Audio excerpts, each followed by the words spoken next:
natumai utazama mchezo kati ya Manchester United dhidi ya Spurs, na Manchester United waliweza kupigwa kwa bao 1-0 na Spurs kuweza kutoa ubingwa. Je, mlikuwa mnatarajia matokeo haya?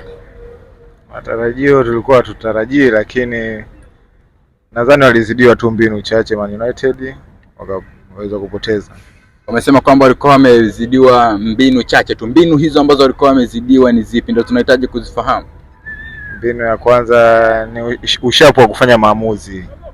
Yaani wachezaji wengi wa Man United walipenda, yaani wakiwa wakishika mpira kama Amad Diallo, yaani ushapu wa kutoa pasi, ana mambo mengi, yaani machachari wanasema watoto wa mjini.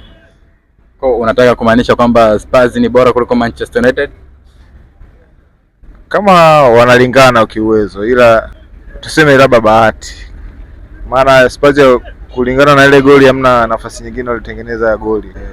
Abana, labda kwa msimu unaokuja tutarajia Manchester United iboreshe maeneo gani ili kuhakikisha msimu unaokuja inaweza kujipambanua vizuri kwenye ligi kuu ya England? Maana tunavyojua kwa sasa hivi tayari Europa hawana chao mjini, ama UEFA hawana chao mjini tena.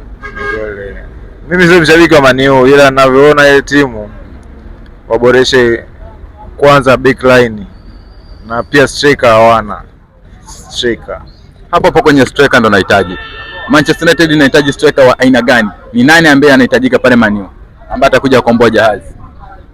Kwa haraka Victor Osimhen. Mashabiki wengi wanamtaja Victor Osimhen. Kwa nini? Yule mtu anajua anachokifanya. Man U kweli alijaribu kupeleka mashambulizi, ataki nzikopo nyingi, lakini bahati kwa upande wao. Tottenham alipata one chance, one goal, ambao ndio bahati moja ambayo amepiga deflection ikatokea akapata goli. Kwa hiyo ni kama ni mchezo wa bahati.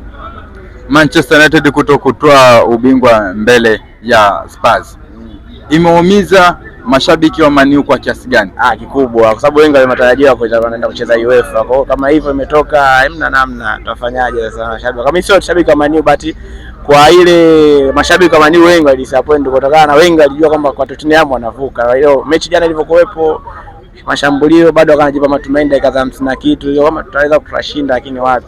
Kama alivyosema jamaa yangu Sadiki hapo, striker pale hawana. Mzunguzo mengi anakuwa kwa Victor Osimhen kwa sababu yule ni striker ambaye anajituma. Kwa Man U pale sijaona. Kwa Man U sijaona kabisa. Na backline yao wa build up kuna kikosi kitakuwa poa.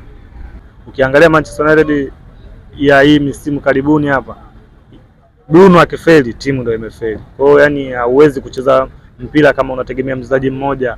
Akikosa huyu mchezaji mmoja, akikosa siku hiyo, akiamka vibaya, timu inakuwa mbaya, haiwezekani. Kwa hiyo Manchester United inahitaji mtu ambao watu wengi, sio mmoja, watu wengi ambao watahusika kwenye magoli. Umesema kwamba Spurs hawakuwa bora. Hawakuwa bora kivipi wakati waliwafunga Manchester United na wakaweza kunyanyua kwapa?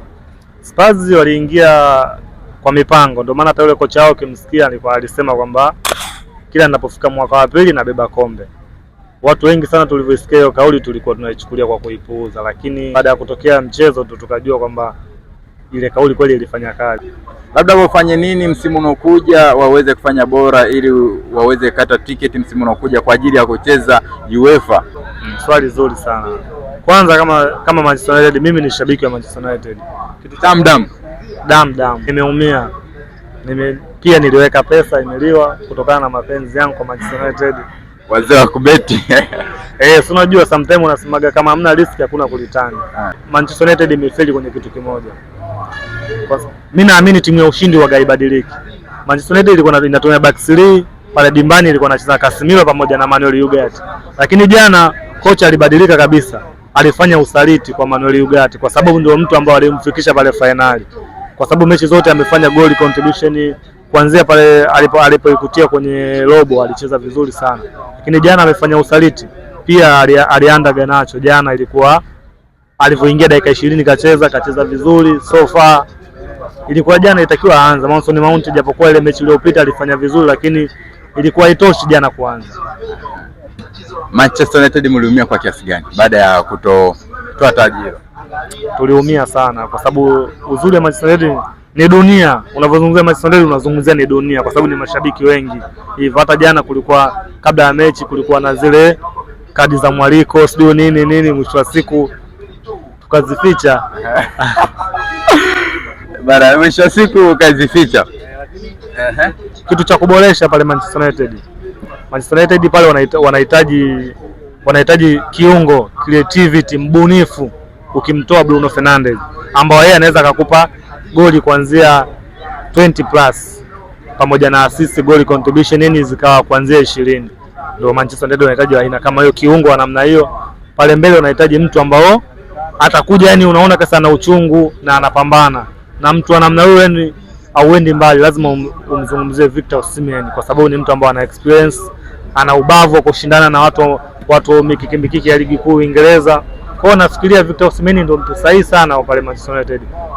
Ukiachana na Victor Osimhen, hata yule mchezaji wa Delap yule wa Ipswich Town, mmoja wa wachezaji wazuri sana ambao wakifika pale Manchester United wanaweza wakaimarisha kitu.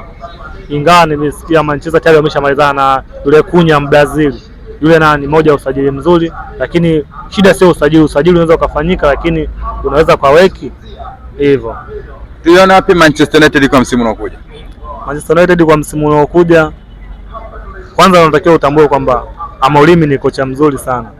Yeye ndo ametudhihirishia kwamba pale Manchester United shida sio makocha, shida ni wachezaji. Quality zao ni ndogo sana. Kuna baadhi ya aina ya wachezaji wa Manchester United waliopo pale, ukiwakompea na timu zingine, wao hawastahili kucheza timu zingine, hawastahili kucheza pale. Yaani viwango vyao vidogo.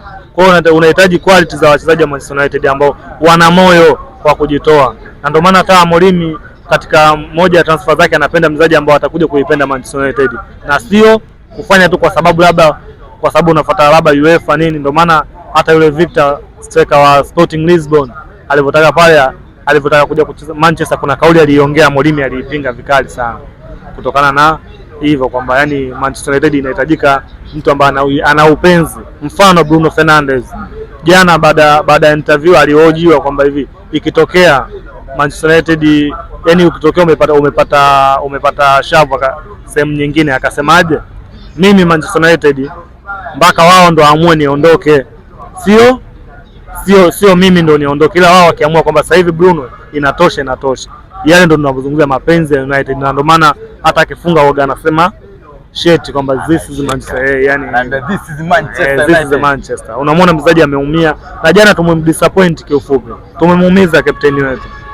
Au umezungumza mengi sana mzee wangu. Manchester United kwa msimu unaokuja tuione wapi? Tuione kwa kupambana tu, hamna namna, kwa sababu kile vyote matumaini yetu mengi yalikuwa kwenye UEFA. Tuione kwenye, kwa sababu tumekosa. Tuone tu kocha wa kiboresha kikosi chake. Manchester United kwa msimu unaokuja tuione wapi? Ita improve, lakini kusema kuweka competition kwenye top 4 bado, yani labda misimu mitatu mbeleni. Kwa nini unasema kwamba bado kuiweka top 4? Maana ligi ya Uingereza sio kama ligi hapa Bongo. Ni kweli. Yaani nasema hivyo kwa sababu ya quality player. Man United hawana quality player. Wachezaji wengi walio pale wametolewa kwenye academy wakapandishwa timu kubwa.